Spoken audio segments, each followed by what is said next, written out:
ఆ గ్రామానికి కల్పవృక్షం, తరతరాలకి సజీవ సాక్ష్యం. ఎంతో మంది విద్యార్థులకు నీడను ఇచ్చిన మహావృక్షం నేల కొరిగింది. సుమారు 120 సంవత్సరాల నుండి ఆ చెట్టు కింద వేల సంఖ్యలో విద్యార్థులు విద్యాభ్యాసం చేశారు.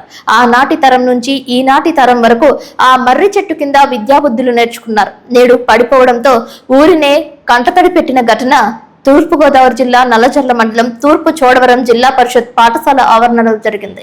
వివరాలకు వెళ్ళినట్లయితే తూర్పుగోదావరి జిల్లా నల్లజర్ల మండలం తూర్పు చోడవరం గ్రామంలో సుమారు 120 సంవత్సరాల నుంచి మర్రి చెట్టు జిల్లా పరిషత్ పాఠశాల ఆవరణలో ఉండేది. నీడనిచ్చే ఆ మర్రి చెట్టు నేడు కుప్ప కూలిపోవడంతో ఆ గ్రామాన్ని కలిచివేసింది. 2 తరాలు ఈ మహావృక్షం కింద చదువుకున్నారు. ఎంతో మంది పేద విద్యార్థులు ఆ చెట్టు కింద విద్యాభ్యాసం చేశారు.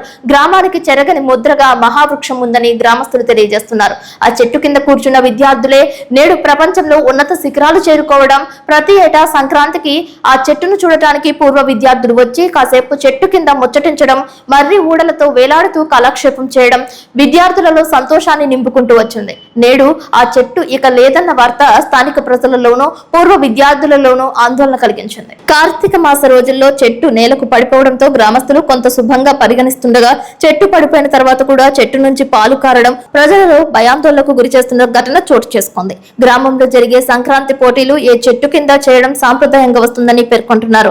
గ్రామంలో జరిగే ఉత్సవాలకు ఈ మర్రి చెట్టు నుంచి మర్రి ఊడలను పట్టుకు వెళ్లి గ్రామస్తులు హోమం నిర్వహించడం ఇక్కడ ప్రత్యేకతగా తెలియజేస్తున్నారు. ఈ మర్రి చెట్టు పడిపోవడంతో గ్రామంలో ఉన్న వృద్ధులు మర్రి చెట్టు వద్దకు చేరుకుని చెట్టును పట్టుకుని విలవిలా ఏడుస్తూ కంటనీరు పెట్టుకున్న దృశ్యాలు సైతం కనిపించాయి.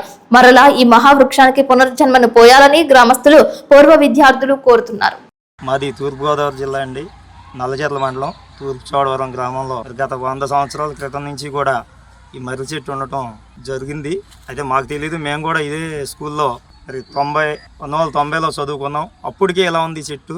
అప్పటి నుంచి కూడా ఈ చెట్టు కింద మేము ఆడుకుంటాం. మరి ఎప్పుడన్నా మధ్యాహ్నం సరదాగా భోజనం గట్రా లంచ్ చేసినప్పుడు గట్రా కూర్చోవటం అలా చేయడం జరుగుతుంది. అలాగే మరి మన గ్రామంలో చాలా మంది పూజకి వేరే హోమాల కార్యక్రమాలు కూడా దీని యొక్క ఓడలు కాయలు అన్ని కూడా ఉపయోగించేవారు. అలాగే ఈ స్కూల్లో చదువుకుని చాలా ఉన్నతంగా బయట చాలా పెద్ద పెద్ద ఉద్యోగాలు చేసే స్టూడెంట్లు కూడా సంక్రాంతికి ఇక్కడికి వచ్చి ఈ చెట్టు కింద సంక్రాంతి సంబరాల్లో భాగంగా వాళ్ళు కూడా ఈ చెట్టుని పాత జ్ఞాపకాలు నెమరు వేసుకుంటూ మరి ఆ 3 రోజులు కూడా గడిపి వెళ్ళటం జరిగేది.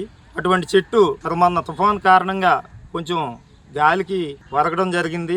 జరిగిన వెంటనే మేము చూసి హెచ్ఎం గారు మరి విద్యా కమిటీ మేము కూడా విద్యా కమిటీ మా అందరం కూడా మరి మా గ్రామ ఉప సర్పంచ్ ఉండవేలు గోపాలకృష్ణ గారికి తెలియజేయడం జరిగింది. ఆయన దీన్ని సందర్శించి కొమ్మలు రైట్ సైడ్న ఉన్న కొమ్మలు ఎక్కువ బరువు ఉన్నాయి కాబట్టి ఈ కట్ చేసి చెట్టు ఎదురంగా నిలబెట్టాలనే ప్రయత్నంతో మరి ఆయన వేరే వాళ్ళని కట్ చేసే వాళ్ళని కట్టర్కి తెలియజేశారు. వాళ్ళు వచ్చి మరి ఈ రోజు చేద్దాం అనుకునే టైంలో పొద్దున్న మేమందరం కూడా కొంతమంది పొద్దున్నే జాగింగ్కి వస్తూ ఉంటాం.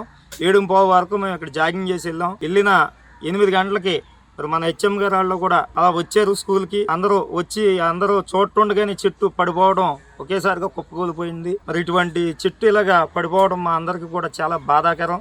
అలాగే చెట్టు పడిపోయిందని చెప్పి ఊళ్ళో ఉన్న మా గ్రామ నాయకులు ఉండవల్లి బ్రహ్మయ్య గారు అయితేనేమి, ఉండవల్లి గోపాలకృష్ణ గారు అయితేనేమి, మరి గంధమంత్రి రామేశ్వరం గారు అయితేనేమి, అలాగే మన తానికి రాంబాబు గారు అయితేనేమి, ఇలాగా ఆల్బర్ట్ సుబ్బారావు గారు అయితేనేమి, మరి ఇతర పెద్దలందరూ కూడా వచ్చి మరి చెట్టుని సందర్శించడం జరిగింది. మాకందరికీ కూడా చాలా బాధాకరంగా ఉంది.